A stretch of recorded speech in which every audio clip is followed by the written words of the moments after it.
มาเรียนในพี่น้องเนาะมาเก็บบางอย่างซอยป้า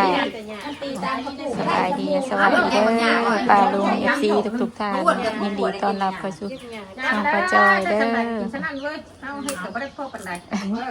หน้าตัวก็ไม่ได้หลายนี่หลายครับตัวกันเจ็บเจือกเจ้าเอาได้เลยก็เจ็บตัวเจ้าอะไรได้เวลาปัดไทยอีกนายปลาลงไปเอาอันหมูหุ้มมากระท้องบานนี่มาถั่วเราถามเฮ้ยของเพื่อนตัวคือเหยียบอยู่ป้าเห็นยังคือมีแต่บางหญ้าแท้กันได้อันว่าเกี่ยวเข่าแล้วชิดสบายชาของเพื่อนได้มาเป็นร้อยนามันได้สาได้อันนี้ชิดแต่ว่ามีหน้ารถเขาตัดมันคิดว่าเราได้ลายไม่ได้ไม่ได้กินน้ำมูนะเราไม่ทำให้เราอ่ะมันที่กินน้ำมูลายมูได้ลายเราอ่ะเก็บบางหญ้าป้างานเก็บบางหญ้าบ่นะว่าบ่ล่างถ้วยนะป้าล่างแล้วอยากล่างได้นะเห็นเขาเห็ดนะอยากเห็ดได้เขาหนึ่งเข่านี่ก็อยากเห็ดนะเก็บบางหญ้าให้เล่าเก็บบางหญ้าถ้วยนะเนี่ยเราล่างเองถ้วยฮะได้ที่เก่าได้ใช่หาหกศอกยังไงหกเจ็ดชิปที่เก่าศอกถึงได้กินหนาใช่ศอกเดียวว่ามีเนาะศอกเดียวสองศอกพ่อเสียทางบ้านเก็บเองบ้านกาเฉลาะบ้านก็เก็บเอาคือกันหน้าบ้านบ่มีบ่มีแล้วอย่างดุมเต็มซะมากระเปิดพุ่มนั่นรถเป่านะไปเบิ่งเด้อนะกระบะรถได้เช่าแบบกระบะรถข่อยแบบนี้เต็มมันเอวเลยดิหน้าพอบุญแต่หน้าป้ารถได้กันห้ามิลเลยได้เดือนไปโรงเรียนบ่โดนมาข่าวมาหรอเอาไปลบเลยลมได้เลยเฮ้ยไปฉีดหนาวแล้วเฮ้ยเนาะไปฉีดหนาวแล้วแต่มันหนาวอยู่แล้วมันหนาวมีแต่ว่าอย่างเดียวติคืนนี่แหละ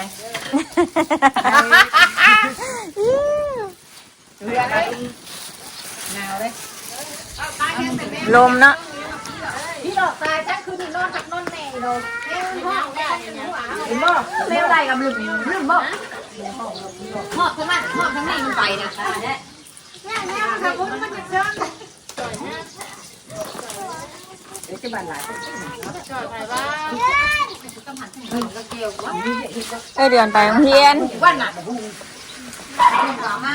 ชื่อปลาแดกกับปูร้อยอยู่บ่พอแซ่บตำหุงมีปลาแดก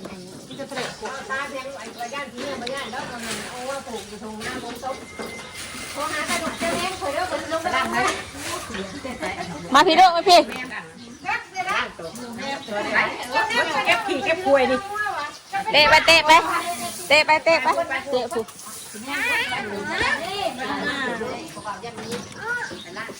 ดินเนอะ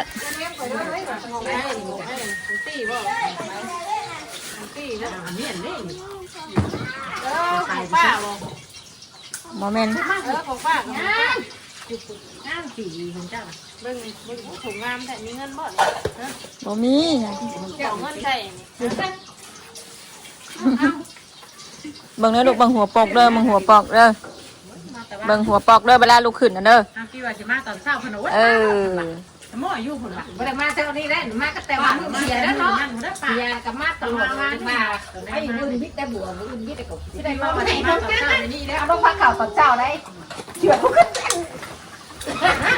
ถึงแล้วคือนิดเชื่อนะเชื่อบุญตัวนี้คือข้อเตยรู้ตัวมันนี่คือบุญเราเห็นน้ำกระปุ้นพี่น้องเนาะบอกว่าเก็บกินเลยนะพี่น้องหมอเบิกไงแบบชื่อยาชักแม่นูมึงไงนูนะเข่าตารางเพื่อนมีตู้แล้วเบิ้งไหนตู้ไล่เด้อใจโยมหน่อยโยมถุงหน่อยยาดีกับพ่อนะมันเยอะเงี้ยนะนั่นแหละคุ้มแล้วกินแล้วเขานะเขาได้นะทำมากกระถั่วกินไหมแล้วขันถั่วกินไหมล่มเลยลูกล่มแล้วเบิ่งล่มเลยนี่นะชื่อไปเบิดมึงล่มเลย นั่งที่หล่มคุบเซหมูนั่นแล้ว กินได้ไหมน่ะเนี่ยครับงัดมันอยู่ น่ากินบ่หวานข้าวกินบ่ข้าวขัวมัน นั่งชื่อนี่แหละป้านั่งยังเถอะนั่งชื่อนี่แหละ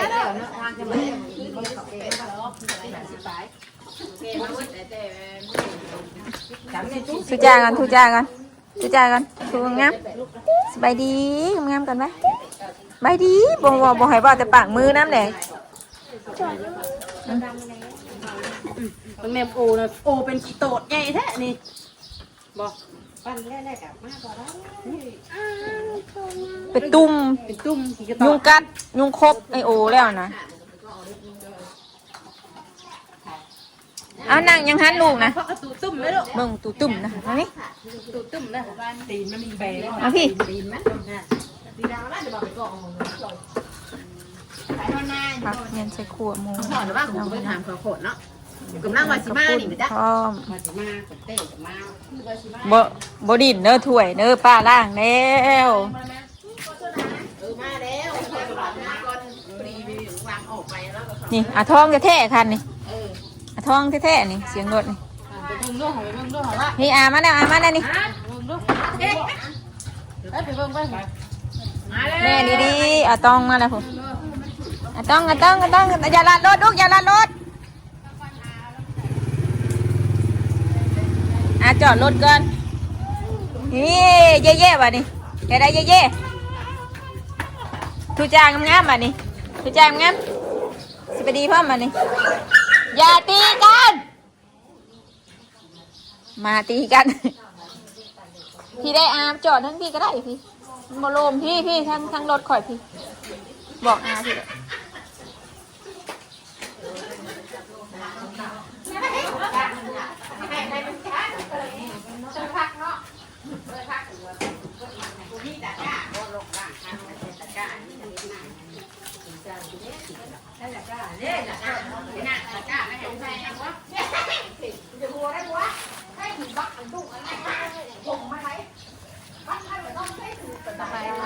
ลยป้าเลยใบดีกัน ใบดียังอีหล่ะใบดี บอกว่ามาไปซื้อขนมรสชื่อมาเมื่อกี้นี่ไงตัวให้มาชื่อเก็ตในหมักเบนก่อนมาเก็ตในหมักเบนถูกปะไปเก็ตในหมักเบนนอนเนาะ เป็นหนาชื่อขนมรส ขั้นไหนมากูเมนอาขั้นไหนมาเอาเมนอามันให้เมย์ได้ตีไม่จอยโลดถูกปะตีเมย์ใช่ไหมตัวยังบ่มาวะ จอยตัวว่าชื่อ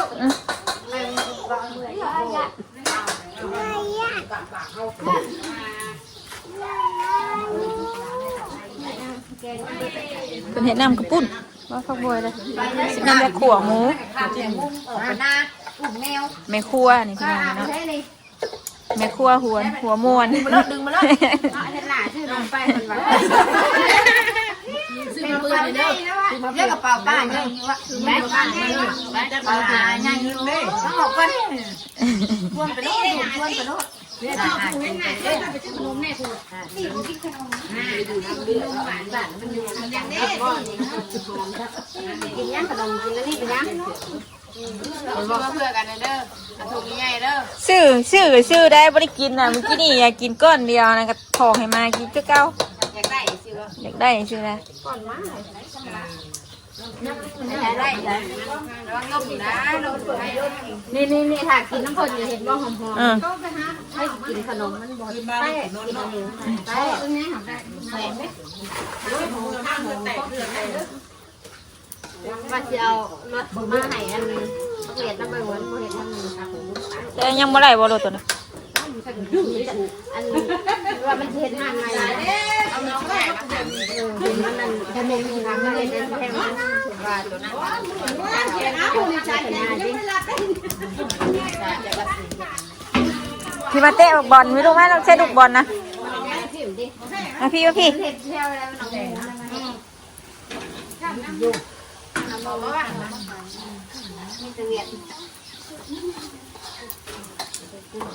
มาเต้นไกลๆเนี่ยลูกมาเต้นพี่ไว้ เต้นลงไปเต้นลงกระทะเล่นเต้นไกลนะไปจังเลยเต้นเขามีอยู่นะ ตืด ตืดพี่มาเต้นพี่ ไปเต้นนอกไป เต้น ให้ พี่ ผู้ขี่จำเตียงน้อยอีกแหละ โตกินข้าวแล้ววัดกินข้าวกับไข่อยู่เพื่อนหรือเปล่าเลยมาเต้นคนเดียวลูกเต้นคนเดียวเต้นคนเดียวลูกตืดตีเห็นยังตีหายังวัดต้องมีวิวนะให้เราเป็นก็ไม่ใหญ่เด้อเอาเขาไม่ใหญ่เลย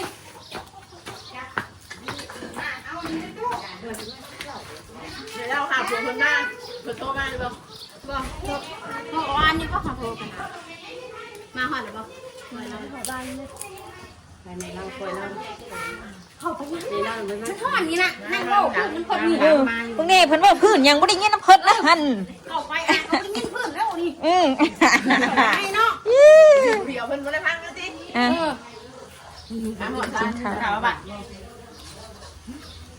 เพิ่นน่ะยังบ่ทันมาไอ้โยชสิไปรับ10 โมง9 โมงครึ่งแล้ว9 โมงครึ่งเขาเจ้ามาฮอดตี 5เด้ฮอดตี 5วันนี้เขาเจ้าเมื่อยก็ มื้อนี้นะเอ้ยโซดาเฮ็ดจังนะ น่ะเอื้อยดิน้ำเอื้อยน่ะดิเอื้อย มียังคงแต่อามาแอบรถ กี่เห็นอยู่กี่พอได้เป็นนี่ได้นี่ ดมบ่ตด กันแล้วคุณได้เดือนกันแต่แรกคุณหมดตลาดคุณบอก โอ้ยแต่เราเมื่อน่าสิไปกันถ้าเจอไปเอาแล้วเพื่อนจะได้ไป ไอ้ข้าวไอ้ข้าวอุ้มมาปากอะเอาว่าจะขายนิดหน่อยนี่ว่ะ จนข้าวคนเยอะ เพียงน่ะเด้อ หาเสียงรถไม่มานะปีกนะ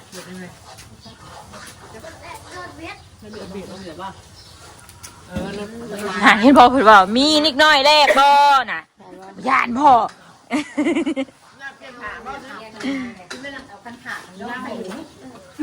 เมื่อนั่นยังเมื่อไหมตูเนโอ เข้าไปยังนะ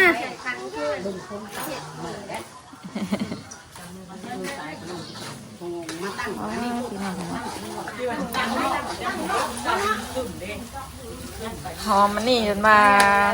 หอบที่หอบแดนนะกินตลบอบอวน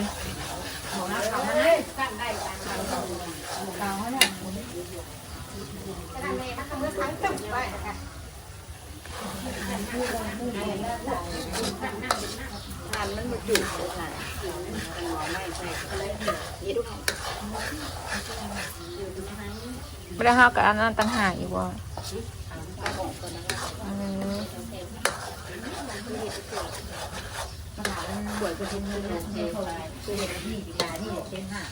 น้ำกระปุ้นนี่เราเนาะน้ำปลานิ่น ขอเงินแม่แม่มาถ่ายเงินบอกวิจิตายเพราะปู่อยู่หน้าถึงเลขชนะทุกหมดแล้วถึงแค่เชียร์นะเลขยังออกมาเอาชิ้นเลขที่ผมบอกมู้ถึงข้อแทนเลขยังออกมา เด็กมา ถึงใช่ยังมาแสนบาทหรือแสนกี่แสนกี่เงินถึงแสนนึง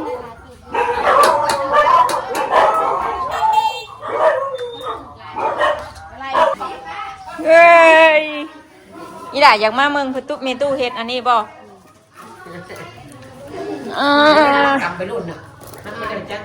มาแล้วกันอ่ะจะไปจับในมันก็เป็นเม็ดนึงมาให้อีหลาบอกเดินหลายอย่างบ่เฮ็ดเด้อลูกเด้อยังมีตู้ให้เด้อ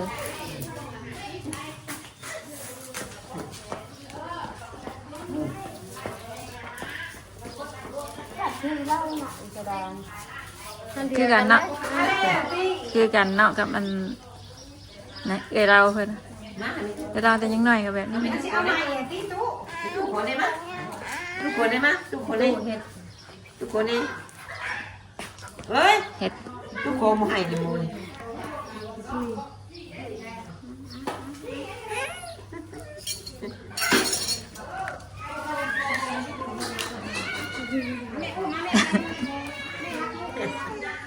เจ็บไปอยู่หน้ากาปีเนาะ เบิดเท่านี้บ่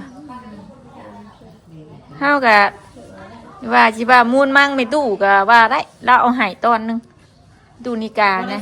มีผู้ขายเขาชื่อว่าอยู่ ตู้ซิมได้แล้วก็ เงินปัดชิมกับกี่ชื่อปัดชง เฮาเราให้เฮาพูดละตอนไม่ตู้ซิมกับไม่ตู้นะ คอยซื้ออันนี้ได้น้ำมีถาเมี่ยงนั่น พอซื้อแมนยูเฮ็ดเบียร์งานสิได้ ชูเบียร์น้ำตลาดนะมันเหนื่อยพอ มันเฮาสีกนั้นบ่ได้ ฉันถ่ายนี่นะเขาชื่อว่ายูมิถ่ายเคยได้ยังเคยได้ ในตลาดก็หายอ่ะ เป็นโมมี่ มันบ่มีเฮ้ยผายเคนนะมันยุ่งนะเฮ้ยมันบ่ได้คือ อันคาเมตู้น่ะเฮ็ดอันว่าเป็นอันนั้นให้ไง เก็บเบี้ยเลย คือเฮ็ดเป็นนั่นรถนะเฮ็ดเป็นเก็บเป็นขายเป็นนั่นสั่งเด้อันนี้ลานก็ได้ยัง คุณตานีอยู่นี่ มือหนึ่งบ่มือหนึ่งบ่เป็นสวนบ่คุณ คู่มือนี่มันจะมือหนึ่งคู่มือเด็กคนแต่เธอยังเอามือเดียว เก่า3 มื้อ เราหนึ่งสามมือเดียว คุณอติมาแล้วเฮ้ย เฮ็ดน้ำสูตรแม่บอลเนี่ยเฮ็ดน้ำ น้ น้ำมันแบบเฮ็ดแต่นี่ก็ยากเป็นสูตรน้ำมันยากเนาะอย่างนี้มีขันเป็นต่างหากอีกขันสูตรมันจะอ่านไปสูตร ไปแม่ได้ถึงไปแม่ได้คนนั้น เพราะหนักดินในประตูน่ะ ไปแม่ไปคน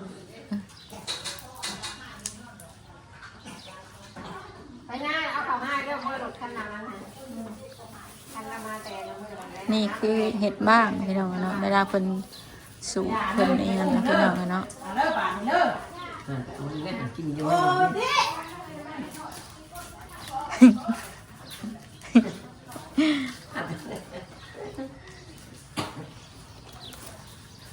ไม่ดอกเป็นงาน อย่ากินได้เด้อเด้อ ทักมาไปทำกันได้กับพวกมาดึงเชือนี่ต้องขาดแล้วก็ เพื่อนใส่เสื้อพี่น้องยางเลยบัดแม่ดูทั้ง เพิ่มแปลกอีกแล้วบ่เนี่ย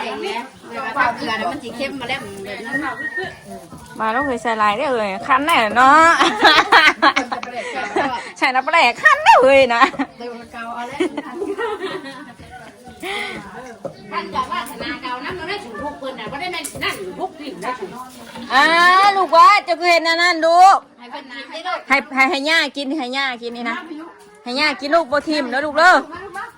แดงในลูกอ่ะว่านาแดงได้ต่อยเธอที่เลย แบ่งนะลูกแบ่งเอื้อยด้วยค่ะ น่ะแดงเอ้ยเนี่ย แบ่งนะลูกเด้อ แดงละมันป้าเพราะว่าถึงทั้งป้าทั้งหน้าเหือกนี่บ้าไป น้ำแจ่วพริก แล้วบดเขาข้าง เรียนใส่ลาบหมู ต้มยำน่ะไอ้ก็ไม่ใช่หรือว่านั่นน่ะเดือดมันชุบเลยค่ะ มาไหมมาไหมมาเปิ้ล เป็นเลือดเนี่ย ก้อนเลือดนะมา เอาไว้เนี่ยลูกไว้ในจานนี่ไว้ในจานเอาเลือดใส่กินเลย เอาเฮ้ยแต่ไม่เฮ้ยอันนี้มันปัวกัน ใช้กระเด็นไป เห็ดกินได้ดิ เอาติ๊กได้ปวด ติ๊กกินได้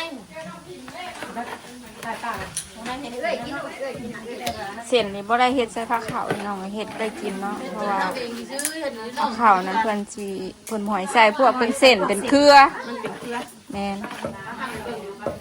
ยืดเป็นยาว ยืดปัญญาหัวจบบ่สิ้นเนาะ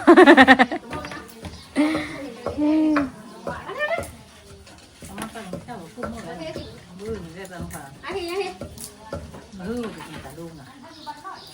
ได้เอาได้หญ้าเกี่ยวข้าวนะ เฮ้ยเกลือเขาเนี่ยปั่น ฮะ ไม่ปั่น ทานน่ะปันอันกินเกี่ยวน่ะแล้ว แล้ว หญ้าตัวนี้ได้ซะแล้วเลย เดี๋ยวว่านฮุบช่วยกันว่าน เออ ตาลุงกับฮุบช่วยกันว่านเนาะปะ ปันน่ะแม่นฮุบเข้ามาบ้านบาดฮุบแล้วก็บ่มาหรอกหญ้านี่ มา ดูหน้าเก่า มากับเที่ยวมาที่เดียวเดี๋ยวง่ายเถ่าแน่ผ่ามากะเดี๋ยวง่ายแน่เข่ามา เออ ง่ายจะเข่ามา ปลูกมันบ่ปีนี้นะ ที่เก่าเลยละ ปลูกอยู่บ่มันกินได้นะเออบ่ได้เอาก่อนเฮาสิสั่งเจ้าเอามาให้มาเฮ็ดกระปานให้สู้กิน เจ้ามาหาชื่อดอกเขาก็มาเจ้าเฮ็ดเป็นเจ้าเฮ็ดเด้อเขาจะมาให้ไปได้เด้อ เออเฮาสิเฮ็ดให้แล้ว เฮ็ดได้เขาบัดนี้เจ้าเฮ็ดได้เจ้าบอกเฮา เดี๋ยวใช่ เราคุ้มให้เจ้าเฮ็ดให้กิน เออ ตู้เท่าอย่าง เฮาสิเฮาน่ะเป็นผู้ซื้อกะทิน้ำตาล เดี๋ยวมันมาให้ เจ้าเอามันมา เตะอยู่นี่ได้ยัง ติฉบับมันนั่นว่ามันมกน่ะมันบ่คมหยังมันนั่นน่ะมันขมมันอัน มันอันนี้มันบอก คั ผมลูกมันมุกอันนี้มันคือเอามาให้เจ้าเด้ เอออันนี้เฮ็ดกระปาดคักตัวนี้นะ กินได้แล้วเฮ้ยเพิ่นบ่ พี่จะโกงลงเลยก็ ได้ไหมใช่ลูกข่อยไปใช่แล้วบ่ดิลูกข่อยหายบัดนี้ลูกข่อยหายบัดนี้ ใกล้มาอาจารย์เนี่ยให้อันน่า ไม่ก็ชิมบาทในแม่ชิมขาดบาท จดบ่ได้ง่ายเพราะออกสิจดขาด ตู้ไปตู้มาดิ ขับในอะไรพี่น้องลูกเฮาอยู่พี่บ่เงินมาลูกหายสิดอกป้าสาวน้องปลาลุงรอพอบุญก่อนยังบ่ทันมาอยู่ปลาลุงเอ้ยเนาะนี่ก็สิขอจบเงินเพียงสำนี้ก่อนขอบคุณกับคุณหลายเด้อเนาะคลิปนี้ก็ไปแล้วเอาคำบายสบายดี